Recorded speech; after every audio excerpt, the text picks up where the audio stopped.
سے پڑھیں گے پہلا سلاطین،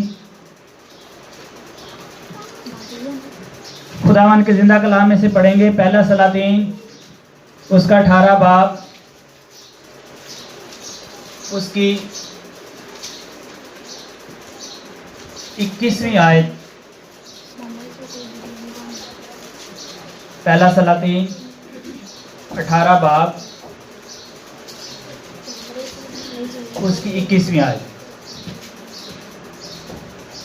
تب ایلیا نے لوگوں کے پاس جا کر کہا کہ تم کب تک دو خیالوں میں ڈاما ڈول رہو گے؟ اور خداوند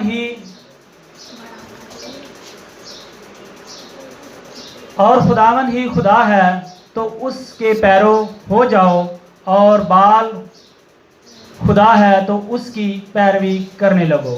خداوند کے پاک کلام پڑھے جانے پر اس کی برکت ہو۔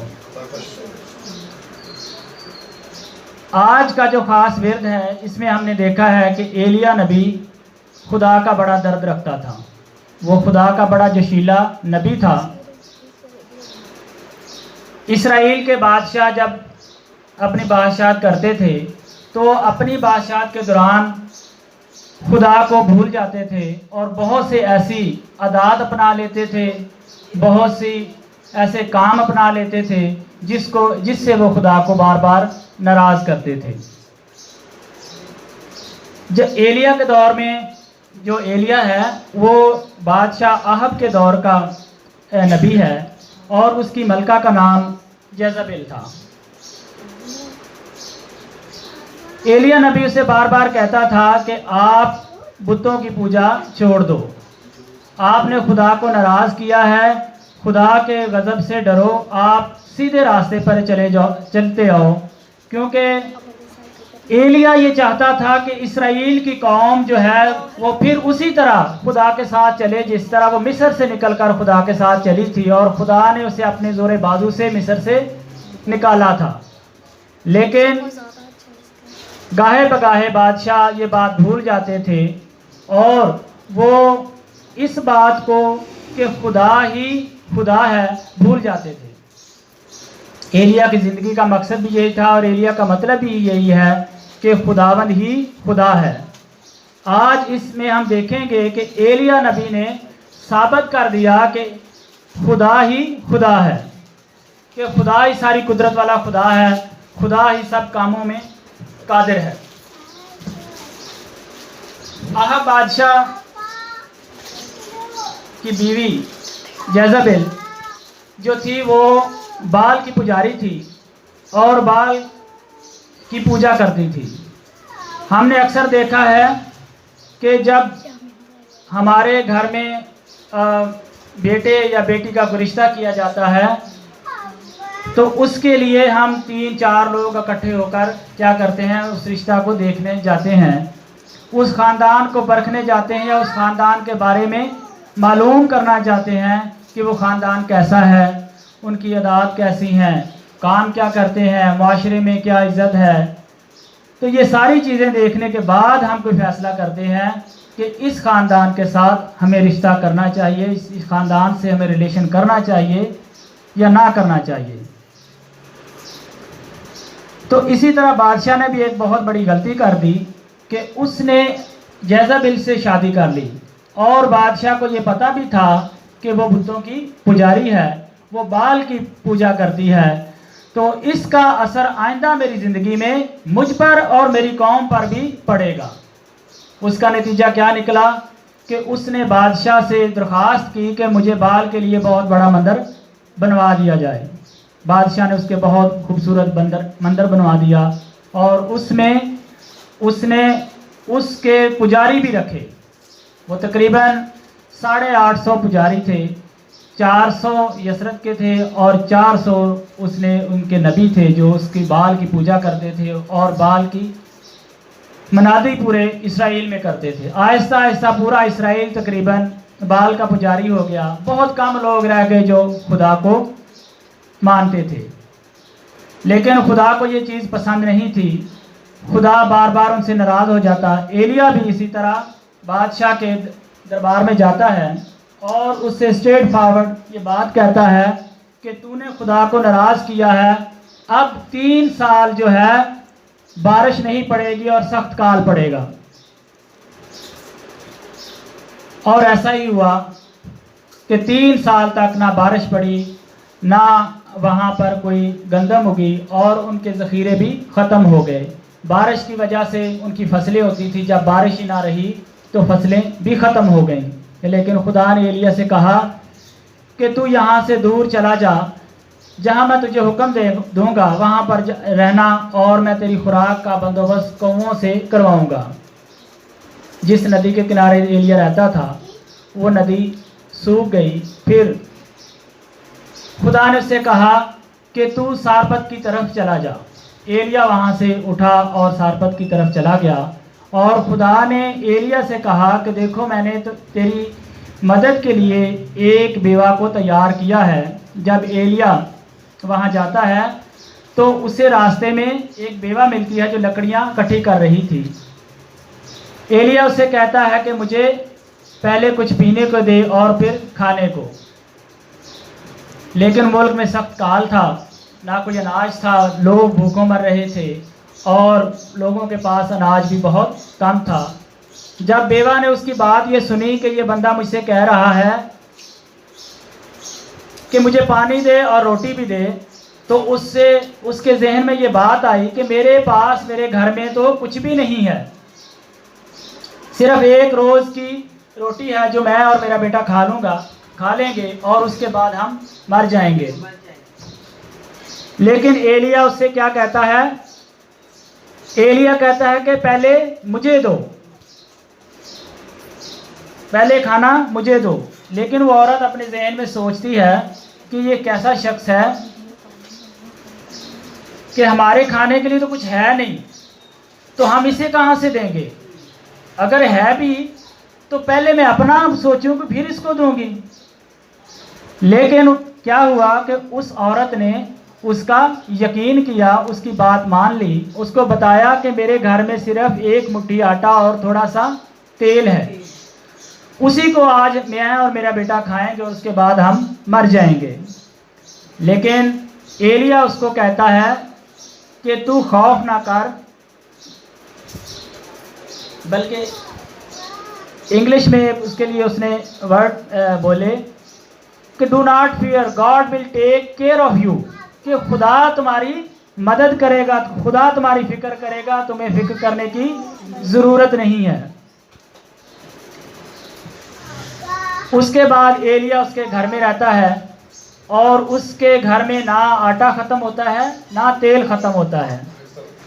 اس بات سے ہم یہ سیکھتے ہیں کہ اگر کوئی خدا کا خادم یا خدا کی آواز ہمیں کسی کام کے لیے کہتی ہے تو ہمیں اس پر عمل کرنا چاہیے، ہمیں اس بات پر عمل کرنا چاہیے، ماننا چاہیے کہ خدا کا بندہ جو کہہ رہا ہے یا خدا مجھ سے جو بات کہہ رہا ہے وہ مجھے تہہ دل سے قبول کرنی چاہیے۔